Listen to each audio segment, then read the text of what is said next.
සියලු සමීක්ෂණ වාර්තාවලින් නැවත නැවතත් තහවුරු කරන ශ්‍රී ලංකාවේ අංක 1 ප්‍රවෘත්ති ප්‍රකාශය. පැත්තගේ අතට කියන හිරු රාත්‍රී 9:55 ප්‍රධාන ප්‍රවෘත්ති ප්‍රකාශය සමගින් මම අනුරුද්ධ රත්නායක. මම උත්පලා රත්නායක. මුලින්ම සිරස්තල.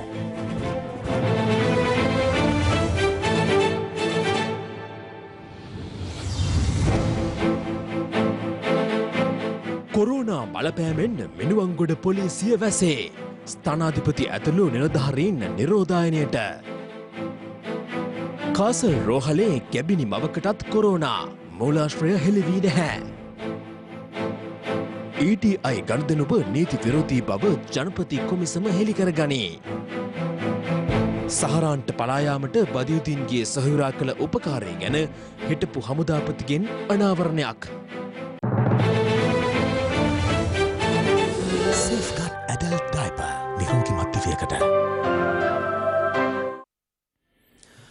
අද දිනය තුළ තවත් COVID-19 ආසාදිතින් 10 දෙනෙකු වාර්තා වීමත් සමග මිනුවන්ගොඩ බ්‍රැන්ඩික්ස් පොකුරෙන් වාර්තා වන සමස්ත ආසාදිතින් සංඛ්‍යාව 1044ක් දක්වා ඉහළ ගියා.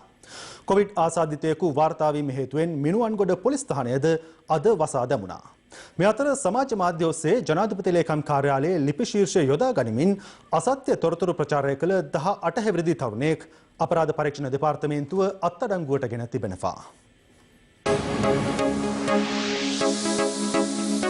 දවසේ පුවත.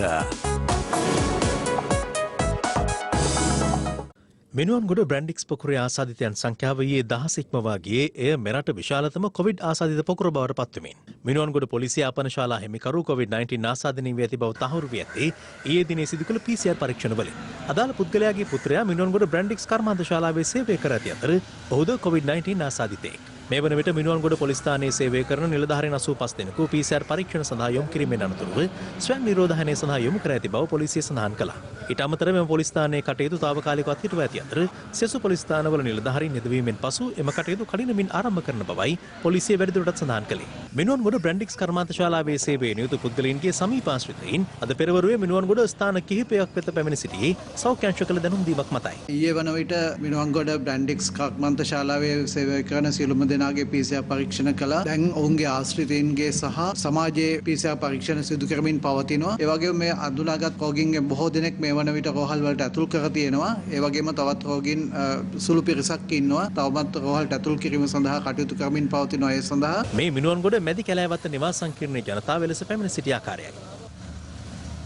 අපිට එන්න කියලා කිව්වා 10 වෙද්දි නිරෝධායන මධ්‍යස්ථානයකට දාන්න. දැන් 11යි කාලයි. ඒ වෙනකමුත් තාම නැහැ. මේ අපිත් කීටපු එක්කෙනාට මේ දැන් කෝල් එකක් ආවා පොසිටිව් කියලා. එයා පාර දිගේ ඇවිදන් ගියා. කියනවා ඒ පොසිටිව් වෙච්ච කෙනා කොහෙද හිටියේ? එයා මේ අපි මෙතන ඉඳන් හිටියේ අපි එද්දි. කමෙන්ට් එකේ වැඩ කරන ළමයි දෙන්නෙක් එක්ක එක ගෙදරක ඉන්නේ. ඒ ළමයි දෙන්නට හැදිලා එක්කෙනෙක් IDH රෝහලේ. අනිත් එක්කෙනා තියේ ෆැක්ටරි බස් එකෙන් අරන් ගියා. ගිහින් කෝල් එකක් දුන්නා හවස අක්කේ මටත් පොසිටිව් කියලා. මම ඉන්නේ එක ගෙදර එකට. ඊට පස්සේ පාරට ඇවිල්ලා මට දැන් කරන්න දෙයක් නැතුව පොලිස් මහත්තයා ඇවිල්ලා විස්තරේ කිව්වම එයා මෙහෙම කට්ටියක් යනවා. ඔයාත් එන්න කියලා. අපි කඩයක් තියෙනවා AC දාලා ෆෝන් කඩයක්. මේ ගාමන්ට් එකේ කට්ටිය නිතරම එනවා. ඉතින් ඒකින්ද අපිට මේ කිසිම කට්ටියක් ආයවත් නැහැ බලන්නවත්. ඊටම මේ මිනිස්සුන්ට කන්න බොන්නත් නැහැ. දැන් PCR පරීක්ෂණ කරන්නවත් ආවේ නැද්ද කවුරුත්? නෑ කවුරුවත්ම ආවේ නැහැ. දැන් ඉතින් මේකේ ඉන්නවා ගෙවල් 80ක් විතර කට්ටිය. දැන් ලිස්ට් එකක් ගන්නවා ඒට පරීක්ෂණය කරනවා කියලා කැමති අය දෙන්න කියලා. ඉතින් කැමති අය නෙමෙයි මුළු ගමම කරන්න ඕන. මොකද බෝඩින් වෙච්ච ළමයි හැමෝම ඉන්නවා ගෙවල් වල. මිනුවන්ගොඩ බ්‍රැන්ඩික්ස් ආයතනයේ ගම්පහ දිස්ත්‍රික්කයේ තුල පදිංචි සේවක සේවිකාවන්ට පොලිසිය කළ දැනුම් දීමකට අනුව 275 දෙනෙකු ඊයේ අදාළ ස්ථාන වෙත පැමිණි අතර ඔවුන් නිරෝධායන මධ්‍යස්ථාන වෙත කඩිනමින් යොමු කෙරුණා. මීට අමතරව මේ ප්‍රදේශවලින් බැහැරව ගොස් තවත් 39 දෙනෙක් විවිධ ස්ථානවල සිටියේදී අපට වාර්තා වෙලා තිනවා. ඒ අයත් අපි නිරෝධායන ක්‍රියාවලින් වෙත යොමු කර තිබෙනවා. ඉතින් අද දිනෙත් අපි ඒ ස්ථානවලට පැමිණෙන්න දැනුම් දීලා තියෙනවා නොපැමිණි අයට. මුද අදින් පසුව එවැනි වාර්තා නොකර සිටින අය නිරෝධායන නියෝගයට පටහැනිව කටයුතු කරපු අය හැටියට සලකලා ඔවුන්ට එරෙහිව ඉතා දැඩිව නීතිය ක්‍රියාත්මක කිරීමට බලාපොරොත්තු වෙනවා. මේ අතර මිනුවන්ගොඩ ඕපාත අප්පුගේවත්ත හොරන්පැල්ල දෙමටගොල්ල සහ මහගම යන ප්‍රදේශවලින් හමු වූ මැඩෑමුල්ල ප්‍රදේශයේ නිවාස පෙළක සිටින බ්‍රැන්ඩික්ස් කර්මාන්ත ශාලාවේ සේවය කළ කාන්තාවක් COVID-19 බව තහවුරු වීමත් සමග නිරෝධායනයට රැගෙන ගියා.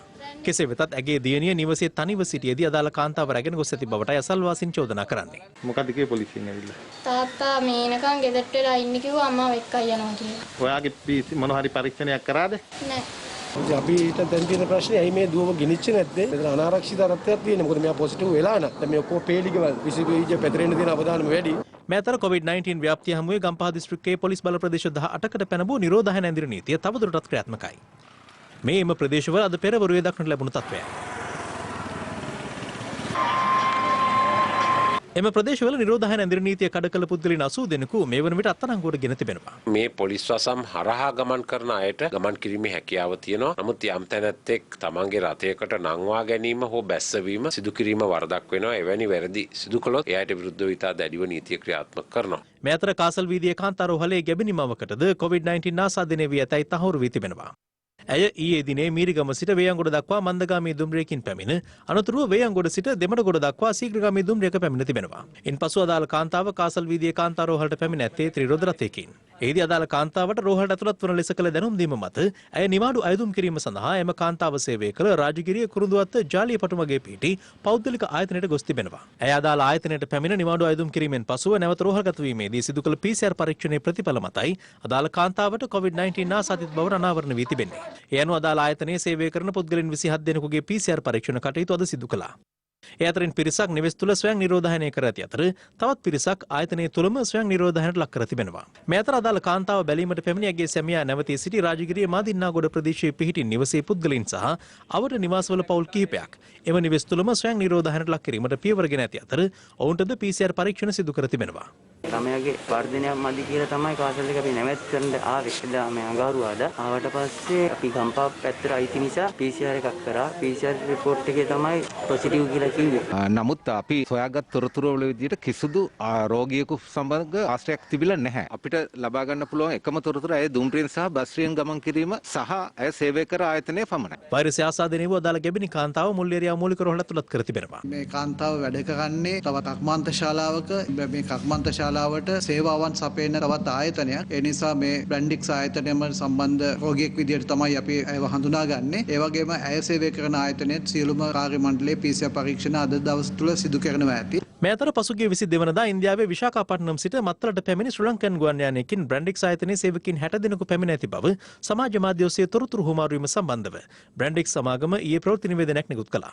ඒ දැක්වුණේ සිය ඉන්දිය කර්මාන්ත ශාලාවේ සේවය කරන ශ්‍රී ලාංකිකයන් සහ ඔවුන්ගේ පවුල්වල සමාජිකින් පිරිසක් මෙරටට ගෙන්වාගත් නමුත් මහජන සෞඛ්‍ය පරීක්ෂකවරුන්ගේ අධීක්ෂණය යටතේ ඔවුන් නියමිත කාලය නිරෝධායනය වූ බවයි. එමෙන්ම එම පිරිසේ කිසිවෙකු හෝ මිනුවන්ගොඩ කර්මාන්ත ශාලාවට නොපැමිණි බවද ඉන් අවධාරණය කර තිබුණා. හිරු ටීවී පත්තරේ විස්තරයේ වැඩසටහනට එක්වෙමින් යුද හමුදාපති ලුතිනන්ට් ජෙනරාල් ශවේන්ද්‍ර සිල්වා මහතා ඒ ගැන පළ කළේ මෙවන් අදහසක්. අද ජාතික පුවත්පත් ප්‍රධාන සිරස්තලයකින් වාර්තා කරනවා මේ ඇඟලුම් කර්මාන්ත ශාලාව විදේශ රටක් සමග විශේෂයෙන්ම ඉන්දියාවත් සමග යම්කිසි ගනුදෙනුවක් සිදු කරපු නිසාවෙන් මේ කොරෝනා වෛරසය ආසාදිත වුණාද කියලා. මේ පිළිබඳ යම්කිසි මූලාශ්‍රයක් තිබෙනවද නැත්නම් මේ සැකයක් පමණයිද? ඇඟලුම් කර්මාන්ත ශාලාව කියන වචනේ ගත්තොත් ඉන්දියාවත් එක්ක ඔය සමාජ දාලාවල යන කතාව අසත්‍යයි. නමුත් කර්මාන්ත ශාලාවේ සේවකයෙක් හෝ සේවිකාවක් පිට රටකින් ආපු පුද්ගලයෙක් එක්ක හෝ යම්කිසි සම්බන්ධතාවයක් තිබ්බද නැද්ද කියන එක අපිට එහෙම කියන්න බෑ. නමුත් කර්මාන්ත ශාලාවේ කළමනාකාරීත්වයෙන් ඔය කියන දේවල් ගෙනාවා කියනවා, රෙදි ගෙනාවා කියනවා, ගුවන් යානයක් ගෙනාවා කියනවා, ගුවන් යාන සම්බන්ධිමුත් අපි කිව්වා ඒක සම්පූර්ණ අසත්‍යයක් බවටයි කියන්න පුළුවන්. මිනුවන්ගොඩ බ්‍රැන්ඩික්ස් ආයතනයේ ආසාදිතයෙකුගේ ආශ්‍රිතයෙකු පසුගියදා පොළොන්නරුව ලංකාපුර දෙබරැල්ල ප්‍රදේශයට පැමිණ තිබීම හේතුවෙන්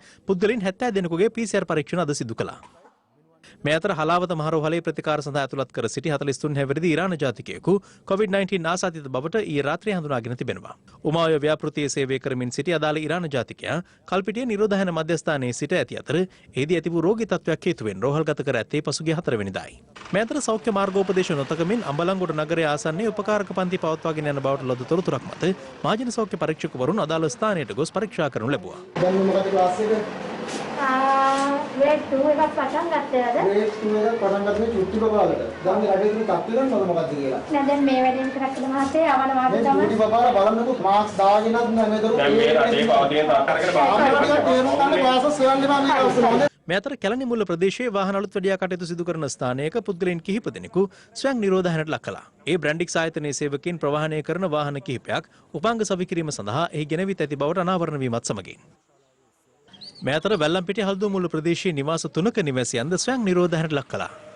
ඒ ඔවුන්ගෙන් එක් නිවසක පිරිසක් මිනුවන්ගොඩ ප්‍රදේශයේ සංචාරය කර ඇති බවට ලද තොරතුරකට අනුවයි.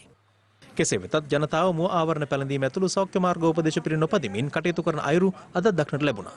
මේ වන විට මේ කොරෝනා පොකුර මර්ධනය කිරීම සඳහා මොන වගේ වැඩපිළිවෙළක්ද ක්‍රියාත්මක වන්නේ? දිස්ත්‍රික්ක කීපයකින් එක්කෙනෙක් දෙන්නෙක් වගේ හමුවීමක් අපි දක්වන්න ලැබුණා. ඉතින් මේකේ මොකද්ද පණිවිඩේ? එක්කෙනෙක් හමුණත් යම්කිසි දිස්ත්‍රික්කයක ඊළඟ දින 7 ඇතුළතද මොහු යම්කිසි ආකාරයේ පුද්ගලයන් එක ගැටුණා නම් සමාජයෙන් එක්කෙනෙක් දෙන්නෙක් හමුවීමේ ප්‍රවණතාවය නැහැ කියලා අපිට බැහැර කරන්න හැකියාවක් නැහැ. ඒකින්ද විශේෂයෙන්ම ඉදිරි දින 7 කාලය තුලදී ඔබ සෞඛ්‍යමය කටයුතු අනුව මේක සම්පූර්ණයෙන් තියෙන්න ඕනේ. මම ඉදිරි දින 7 කියන්නේ ඉතාමත් වැදගත් හින්දා පිට පළාත් වලින් යම්කිසි ආකාරයක කොවිඩ් ආසාදිත දෙදෙනෙක් හමුවීමත් ඒ පළාත් වල නිරෝධායන දිනනිතියක් පවත්වන්නේ නැති හින්දාත් වැදගත් වෙනවා ඔබ අනිකුත් අයවලුන් සමග සමාජයේ නොගැටෙමින් ජීවත් වෙන්න. ඒත් එක්කම ඔබ පෞද්ගලිකව දන්නවා ඇති ඔබ මේ කොවිඩ් ආසාදනය වුණ මේව කර්මාන්ත ශාලාවේ සේවක මහත්මයෙක් හෝ මහත්මියක් පසුගිය 10 තුලදී හමුුණාද නැත්නම් ඒ හමුුණා නම් ඔබ ඉතාමත් අවදානම් තත්ත්වයක් තිබෙනවා. ඒකින්දම ඔබට වෙනවා අනිවාර්යයෙන්ම ස්වයං නිරෝධායනයකට නිවෙස් නිරෝධායනක වෙලා සිටීමට. මෑතර හඟුරංකෙත බස්ටියාවත ප්‍රදේශීය පිරිසක් සමග විනෝද චාරිකාවකට සහභාගී වූ බස් රථ රියදුරෙකු තමන් සමග ගමන්ගත් පිරිසට කොවිඩ් ආසාදිත බවට තහවුරු වී ඇති බවට අනාවරණ වීම පිළිබඳව මෙලෙස අදහස් පළ කළා. මමත් පිකිලාස්කර නගරයේත් හඟුරංකෙතත් කීප තැනකටම මම ඇවිද්දා. නමුත් තාම මට කිසිම එහෙම රෝග ලක්ෂණයක්වත් මොකුත් නැහැ. ඊයේ හවස තමයි හරියටම දැනුවත් වෙලා තියෙන්නේ. දැකපු කට්ටිය මම කතා කරපු කට්ටිය මේ ගැන පොඩ්ඩක් චුට්ටක් සැලකිලිමත් වෙන්න. වැතර ශාන්ත බ්‍රිජට් කන්‍යාරාමේ සිසුවියකගේ පියෙකුට කොවිඩ් ආසාදිත බවට තහවුරු වීම හේතුවෙන් අදාළ සිසුන් ඇතුළු පවුලේ සමාජිකයන් PCR පරීක්ෂණ සඳහා යොමු කර ඇති බව ශාන්ත බ්‍රිජට් කන්‍යාරාමේ විදුහල්පතිනිය නිවේදනයක් නිකුත් කරමින් පවසනවා. ඔවුන්ගේ පුතු මර්දාන ශාන්ත ජෝසප් විද්‍යාලයේ අධ්‍යාපන කටයුතු වල නිරත වන අතර එම පාසලද නිවේදනයක් නිකුත් කරමින් පවසන්නේ කොවිඩ් ආසාදනය වී ඇත්තේ දරුවාගේ පියාට පමණක් බවයි. සිසුවාගේ මවට හෝ පවුලේ වෙනත් සමාජිකයෙකුට වෛරසය ආසාදනය වී නැතැයි එම නිවේදනයේ වැඩිදුරටත් සඳහන්. කෙසේ වෙතත් ආරක්ෂිත පියවරක් ලෙස නිරෝධායන ක්‍රියාවලියකට යොමු කර ඇති ඔවුන්ගේද PCR පරීක්ෂණ සිදු කිරීමට නියමිත බව ශාන්ත ජෝසප් විද්‍යාලයේ පවසනවා. මෑතර පසුගිය 4 වෙනිදා කොළඹ ICBT පෞද්ගලික විශ්වවිද්‍යාලයට පැමිණි සිසුවෙකු කොවිඩ් ආසාදිත බවට හඳුනා ගැනීම හේතුවෙන් එදින හෝ ඉන්පසු අදාළ ආයතන වෙත පැමිණි පිරිස් වේ නම් රජයේ නිරෝධායන නීතිය අනුව කටයුතු කරන්නයි නිවේදනයක් නිකුත් කරමින් මෙම ආයතන ඉල්ලා සිටිනවා. මෑතර මුස්ලිම් දේවස්ථානවල සිකුරාදා දේව මෙහෙය සඳහා සහභාගී වන බැතිමතුන් උපරිම සංඛ්‍යාව 50කට සීමා කිරීමට තීරණය කළ බව බුද්ධ ශාසන ආගමික හා සංස්කෘතික කටයුතු අමාත්‍යාංශය නිවේදනයක් නිකුත් කරමින් පවසනවා.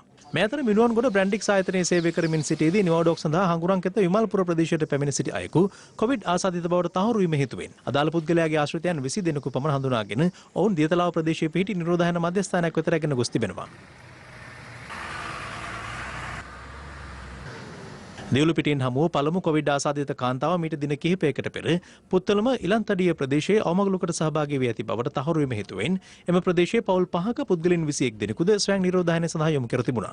අදාළ පිරිසෙන් අඩක් අද පුත්තලම මූලික රෝහලට යොමු කෙරුණේ PCR පරීක්ෂණ සඳහායි. මේ අතර හැටන් කලාප අධ්‍යාපන කාර්යාලයට අයත් ගිනිගත් යන ප්‍රදේශයේ පාසලක විදුහල්පතිවරයා ගුරුවරුන් ඇතුළු සිසුන් 100කට ආසන්න පිරිසක් ස්වයං නිරෝධායනයට යොමු කර තිබෙනවා. ඒ පසුගියදා පාසලේ පැවති ගුරු උපහාර උළෙල සඳහා සංගීතය සැපයූ යකු නැමැති සංගීත කණ්ඩායම පසුගිය මාස මිනුවන්ගොඩ බ්‍රැන්ඩික්ස් ඇඟලුම් ආයතනයේ සංගීත ප්‍රසංගයක් පවත්වා ඇති බවට අනාවරණය වීමෙන් පසුවයි.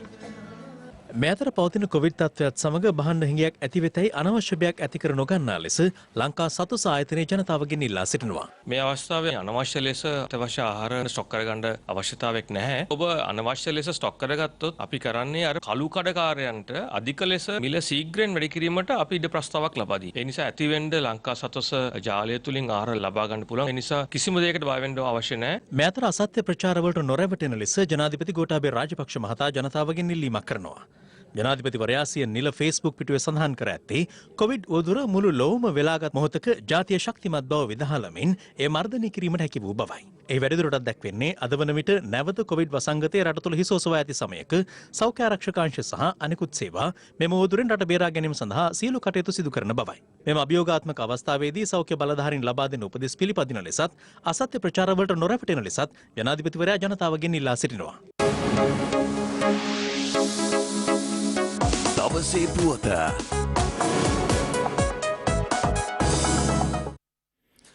මේ අතර තවත් COVID-19 ආසාදිතින් 9 දෙනෙකු වාර්තා වී ඇති අතර ඉන් එක් අයෙක් මිනුවන්ගොඩ බ්‍රැන්ඩික්ස් කර්මාන්ත ශාලාවේ සේවකයෙකු වන අතර සෙසු පුද්ගලින් කර්මාන්ත ශාලාවේ සේවකින්ගේ ආශ්‍රිතයින්. ඒ අනුව බ්‍රැන්ඩික්ස් පොකුරෙන් වාර්තා වන සමස්ත ආසාදිතින් සංඛ්‍යාව 1053ක් දක්වා ඉහළ ගොස් තිබෙනවා. රාජ්‍ය තාන්ත්‍රික කටයුත්තක් වෙනුවෙන් එක්දින සංචාරයක් සඳහා මෙරටට පැමිණි විශේෂ චීන දූත පිරිස නිරෝධායනයට ලක් නොකරන බව සෞඛ්‍ය අමාත්‍ය පවිත්‍රා වන්‍යාරාජි මහත්මිය අද පාර්ලිමේන්තුවේදී ප්‍රකාශ කළා. කෙසේ වෙතත් අමාත්‍යවරිය පැවසුවේ ඔවුන්ට මෙරටදී PCR පරීක්ෂණයක් සිදු කරන බවයි.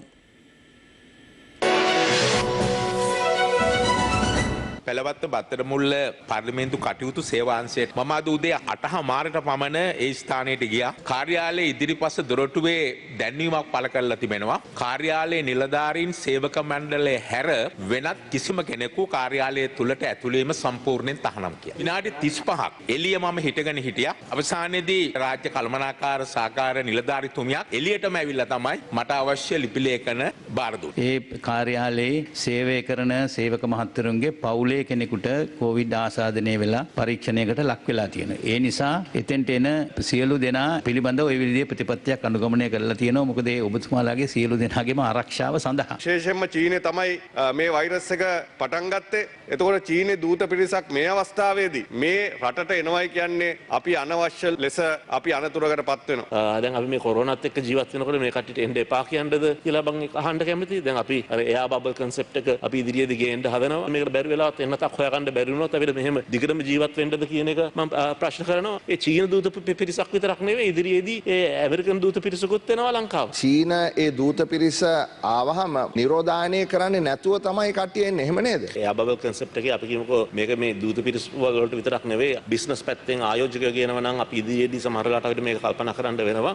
ඒකෝට ඒ කට්ටිය විශේෂ හොටෙලයකට ගිහිල්ලා ඒ හොටෙලේදී අර දුරස්ථභාවයේ ඔක්කොම ඒ බලලා ඊට පස්සේ ඒ සාකච්ඡා ඉවරුණාන් පස්සේ අහපව් ඒ කට්ටියට අරින්න. ඒ කියන්නේ ගරු ජනාධිපතිතුමා ගරු අගමැතිතුමා ඒ නිරෝධායනය නොකරපු කට්ටිය අද හම්බුණාද? මේ අය ඔවුන් එහෙම PCR පරීක්ෂණ කරගෙන එන්න ඕනි. ඔවුන් ලංකාවට ආවට පස්සේ අපි PCR පරීක්ෂණ ඔවුන්ගේ සිද්ධ කරනවා. එතකොට තැන් දෙකකදීම PCR පරීක්ෂණ සිදු කරනවා. එතකොට ඒ පිරිස සියලුම දෙනා නිරෝධායනය කරනවද? මේ අය නිරෝධායනය කරන්නේ මේ අය දවසකට එන්නේ. මේ අය චීනයේ කමියුනිස්ට් පක්ෂයේ ඉන්න ඉහළම තලයේ නිලධාරීතුමෙක් එන්නේ. පොලිට් බියුරෝ එකේ ඉන්න දෙවනියා වගේ ඉන්න කෙනෙක්. ඇත්තටම මමයි එතුමාව පිළිගන්න යන්නේ. හරි මම පාර්ලිමේන්තුවට එන්න ඉස්සෙල්ලා ඕනනම් ඔබතුමාගේ කැමැත්තට මම PCR ටෙස්ට් එකකුත් අරගෙන මෙන්නම්කෝ. නැත්තම් කොවිඩ් ආවා කියලා අපි හැංගිලා හිටියොත් එහෙම අපිට මේ ආර්ථිකය නගා සිටවන්න බෑ.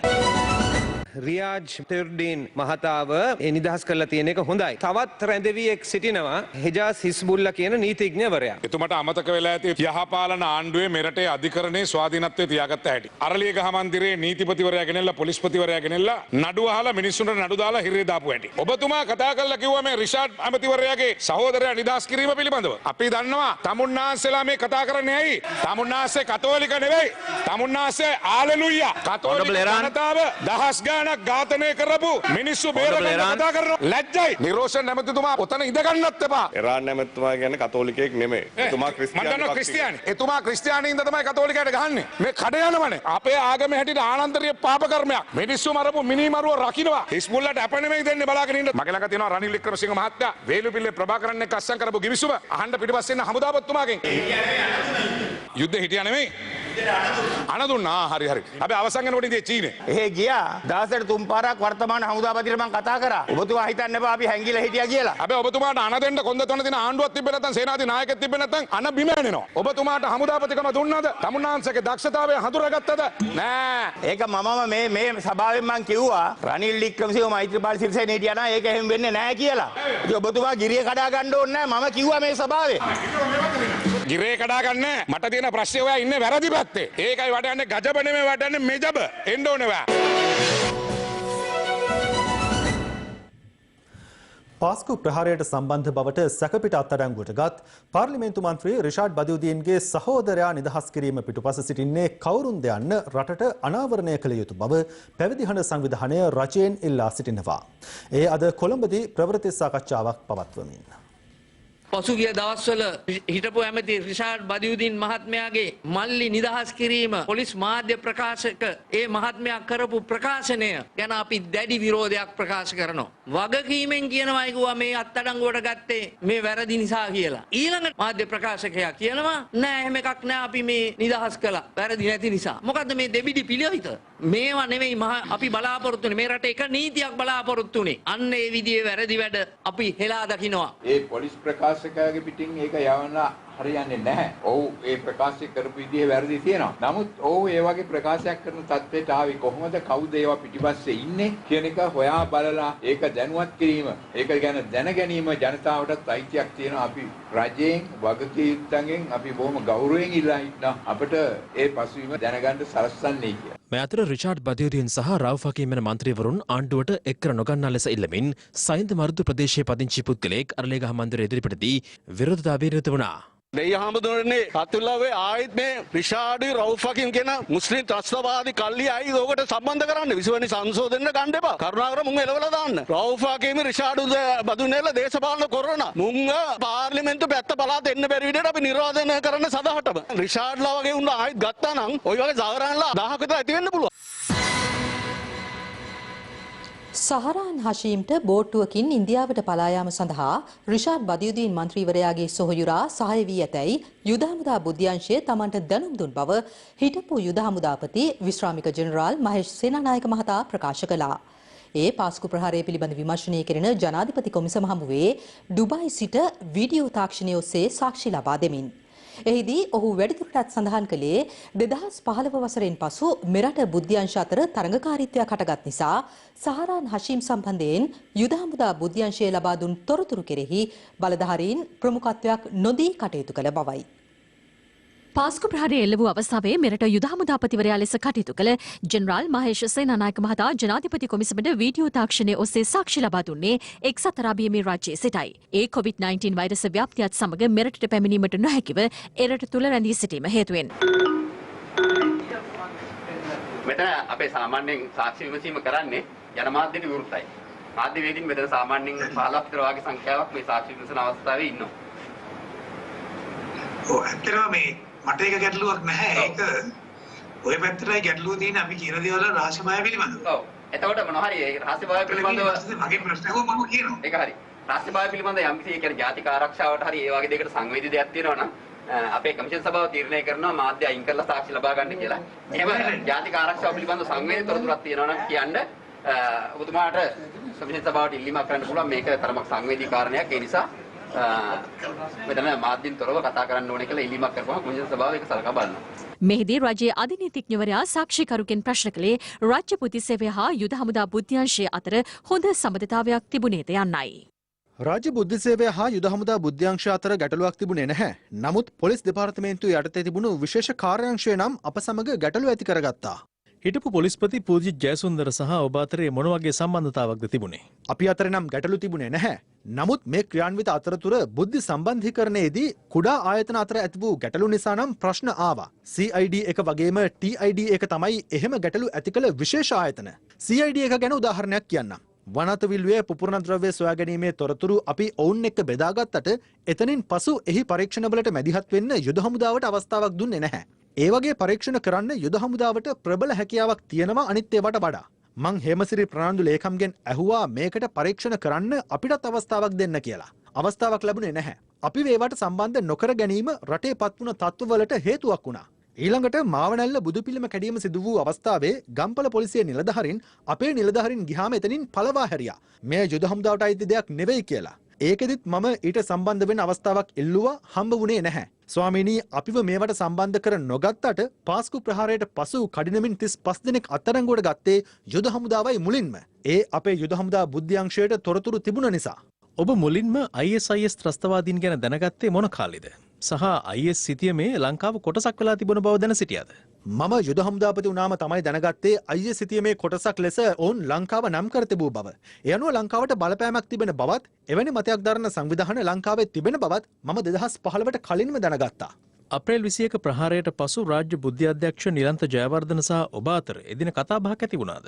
ඔව් කතා කළා. එතුමා ඒ වෙලාවේ හැසිරුනේ මේ ගැන දැනගෙන ඉඳලා කරගන්න බැරි වුණා වගේ බොහොම කලබලයකින්. ප්‍රහාරය එල්ලවෙනවා කියන තොරතුරු යුද හමුදාවට නොදී තිබීම ගැන ඔබ මොකද හිතුවේ? වසර එකහමාරකටත් වැඩි කාලයක් ගෙවිලත් මට හිතා ගන්න අමාරුයි ඇයි අපිට මේ තොරතුරු නොදුන්නේ කියලා. 4 වෙනිදා විදෙස් බුද්ධි තොරතුර ඔබටත් ලැබුණා නම් යුද හමුදාවට ගන්න තිබූ පියවර මොනවද? තොරතුරු තහවුරු කරගෙන ක්‍රියාත්මක වෙන්න ඕන තරම් කල් වේලා තිබුණා. යම් මතයක් තිබෙනවා ඔබ යුද හමුදාපති වුණාට පස්සේ යුද හමුදා බුද්ධ්‍යංශයේ කඩාවැටීමක් වුණා කියලා. ඇත්තද? මම යුද හමුදාපති වෙලා ඉන්නකොටත් යුද හමුදා බුද්ධ්‍යංශයේ නිලධාරීන් 300ක් පමණ CID එකට ගෙනihin ප්‍රකාශ අරන් ඉවත් කරලා තිබුණා. මේකෙන් බුද්ධි නිලධාරීන් කම්පාවටපත් වෙලා හිටියේ. 3000කට වැඩි කණ්ඩායමෙන් 300ක් ඉවත් වුණාට ඔබතුමාලටත් විදෙස් බුද්ධි තොරතුරු ලැබෙනකල් හොයාගන්න බැරි වුණා නේද සහරන්ලා ගහන්න ඉන්නවා කියලා. ඒ ගැන පරීක්ෂණ බහර වී තිබුණේ වෙනම ආයතනයකට. අපි දීපු තොරතුරු ගත්තේ නැහැ. අපිව විශ්වාස කළෙත් නැහැ. ඔබ කාටද ඇඟිල්ල දික් කරන්නේ? ඒ ආයතනයට තමයි. දේශපාලනයේ තමයි පොලිසිය හා යුද හමුදාව අතර ප්‍රශ්න ඇති කළේ. අපි ලබා දුන් තොරතුරු සම්බන්ධයෙන් පොලිස්පති පූජිත් ජයසුන්දර, CID රවිසේන විරත්න, TID එකේ වරුණ ජයසුන්දර, SIS එකේ නිලන්ත ජයවර්ධන සහ CNI සිසිර මෙන්ඩිස් කියන මහත්වරු ප්‍රමුඛතාවයක් දුන්නේ නැහැ. සහරන් හෂීම් බෝට්ටුවකින් ඉන්දියාවට පලා ගොස් තිබුණ බවත් ඊට සහාය දුන්නේ රිෂාඩ් බදියුදීන් අමාත්‍යවරයාගේ සහෝදරයා බවත් යුද හමුදා බුද්ධ්‍යංශය දැනුම් දුන්නා ස්වාමීනි. මේ අතර පාර්ලිමේන්තු මන්ත්‍රී රිෂාඩ් බදියුදීන් මහතා අද සිව්වන දිනටත් පාස්කු ප්‍රහාරය පිළිබඳ විමර්ශනය කිරීම ජනාධිපති කොමිසමේ පොලිස් ඒකකයේ හමුවේ පැය 3කට ආසන්න කාලයක් ප්‍රකාශ ලබා දුන්නා. අද ඔබතුමා කතා නොකරම යන්න වගේ හදන්නේ. වැඩේ හරිද එතකොට දැන්? ඔබතුමාට කට උත්තර දෙනවා කියලාද? මේ අතර රක්ෂිත බන්ධනාගාර ගත කර සිටින පාර්ලිමේන්තු මන්ත්‍රී සිවනේසතුරේ චන්ද්‍රකාන්තන් හෙවත් පිල්ලයන් අද පාස්කු කොමිසම හමුවේ පැය 7කට ආසන්න කාලයක් සාක්ෂි ලබා දුන්නා. ඒකේ MP නේ පරිස්සම වෙන්න ඕනේ. මට කොරෝනා වුණා පාර්ලිමේන්තුවට බෑර දෙන්න. ඔහුගේ ඉල්ලීම මත එම සාක්ෂි විමසීම මාධ්‍යයට විවෘත වූයේ නැහැ.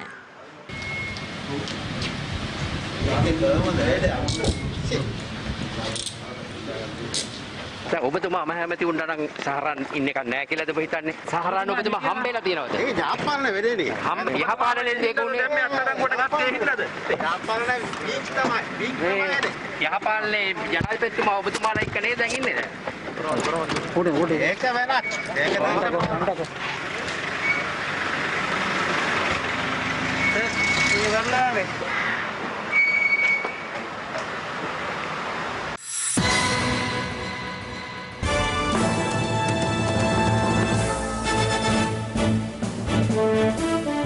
EAP මාධ්‍යජාලය ඇතුළුව ETI ආයතනයේ දේපල විකිණීම නීති විරෝධී ආකාරයට සිදුව ඇති බව එම සමාගමේ අක්‍රමිකතා පිළිබඳ සොයා බැලීමට පත් කළ ජනාධිපති කොමිෂන් සභාව නිගමනය කර තිබෙනවා. අදාළ කොමිසම කරුණු අනාවරණය කරගෙන ඇත්තේ එහිදී මුදල් විශුද්ධීකරණයක්ද සිදුව ඇති බවටයි. අදාළ කොමිසමේ නිර්දේශ ඇතුළත් අවසන් වාර්තාව මේ වන විට ජනාධිපතිවරයා වෙත බහර දී තිබෙනවා. ETI ආයතනයේ සිදු බව කියන අක්‍රමිකතා පිළිබඳ විමර්ශනය කිරීමට ජනාධිපතිවරයා විසින් ත්‍රිපුද්ගල ජනාධිපති විමර්ශන කොමිෂන් සභාවක් පත් කළේ පසුගිය ජනවාරි මාසයේදී. විදේශිකයන් විසින් මාධ්‍ය ආයතනයන්හි අයිතිය ලබා ගැනීම පිළිබඳව ශ්‍රී ලංකාවේ නීති කඩ කරමින් ETI ආයතනයේ සතු වත්කම් Blue Summit Capital Management Private Limited සහ Ben Holdings Private Limited යන සමාගම් වලින් සැදුම්ලත් ආයතන සමූහයකට විකිණීම පිළිබඳව විමර්ශනයටද අදාළ කොමිසමට බලය පවරනු ලැබුවා.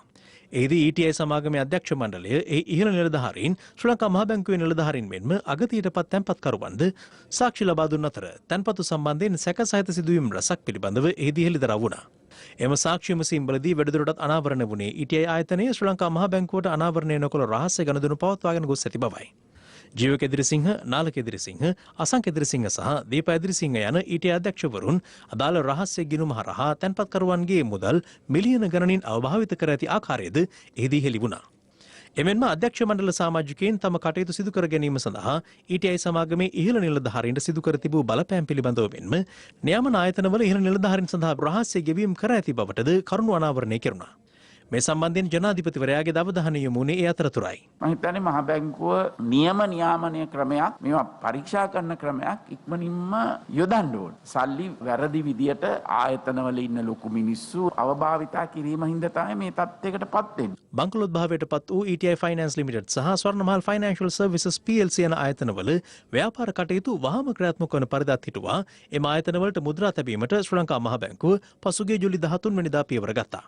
මෙතර ජනාධිපති පරීක්ෂණ කොමිසමේ සාක්ෂි විමසීම පසුගිය සැප්තැම්බර් මාස 9 වෙනිදා අවසන් කෙරුණු අතර ඒ අවසන් වාර්තාව ජනාධිපති ගෝඨාභය රාජපක්ෂ මහතා වෙත ලබා දී තිබෙනවා. එහි දක්වා ඇත්තේ ETI ආයතන සමූහයට අයත් දේපොළ විකිණීම නීති විරෝධී ආකාරයට සිදු ඇති බවයි. ඒ අනුව ETI සමාගම සතු දේපොළ රජයට පවරා ගැනීමටත් හිමිකරුවන් වූ එදිරිසිංහ අධ්‍යක්ෂවරුන්ට එරෙහිව නීතිමය ක්‍රියාමාර්ග ගැනීමට හැකියාව ඇති බවත් කොමිසම සිය වාර්තාවෙන් පෙන්වා දී තිබෙනවා. මේ අතර අගතියටපත් ETI තැන්පත්කරුවන් අද ප්‍රවෘත්ති සාකච්ඡාවක් ඇඳවමින් අදහස් පළ කළා.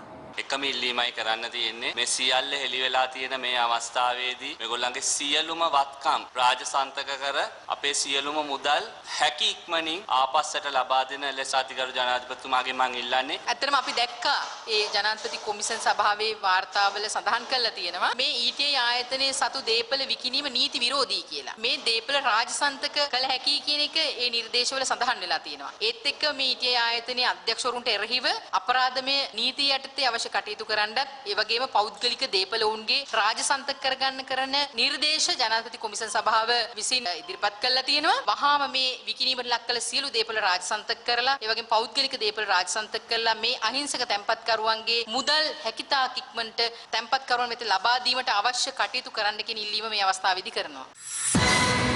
යාත්‍රා ක්‍රියාන්විතය මිනුවන්ගොඩ සෞඛ්‍ය වෛද්‍ය නිලධාරී කාර්යාලයේ කේන්ද්‍ර කරගනිමින් අද ක්‍රියාත්මක කෙරුණා. රට වෙනුවෙන් හිරු සහන යාත්‍රා ක්‍රියාන්විතය. අපේ රට විවිධ ආපදාවන් වලට මුහුණ දුන් අවස්ථාවලදී රටේ ජනතාව වෙනුවෙන් පෙරමුණ ගන්නා හිරු COVID-19 වෛරසය රට තුළ ව්‍යාප්ත වීමත් සමග රටේ ප්‍රමුඛ අවශ්‍යතාවන් වෙනුවෙන් මෙවරත් පෙරමුණ ගැනීමට කටයුතු කළා. ඒ අනුව කොවිඩ් මර්ධන ක්‍රියාන්විතවල නිරත සෞඛ්‍යාංශ සමාජිකයන් වෙනුවෙන් ආරක්ෂක ඇඳුම් කට්ටල සහ මුව ආවරණ තොගයක් බෙදා දීම අද සිදු කෙරුණේ මිනුවන්ගොඩ සෞඛ්‍ය වෛද්‍ය නිලධාරී කාර්යාලයේදී.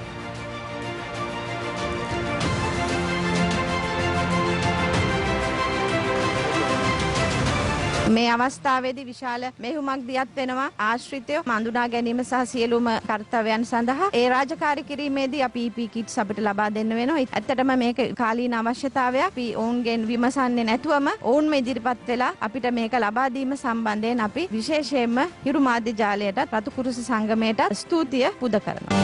රට වෙනුවෙන් හිරු සහන යාත්‍රා ක්‍රියාන්විතය.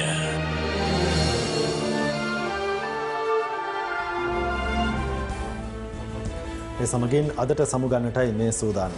පැත්ත නොගත් ඇත දැනගැනීමේ අයිතිය තවදුරටත් තහවුරු කර ගැනීමට ඔබගේ ජංගම දුරකථන ජාලය අනුව තිරේ දිස්වන පරිදි හිරු ප්‍රවෘත්තියේ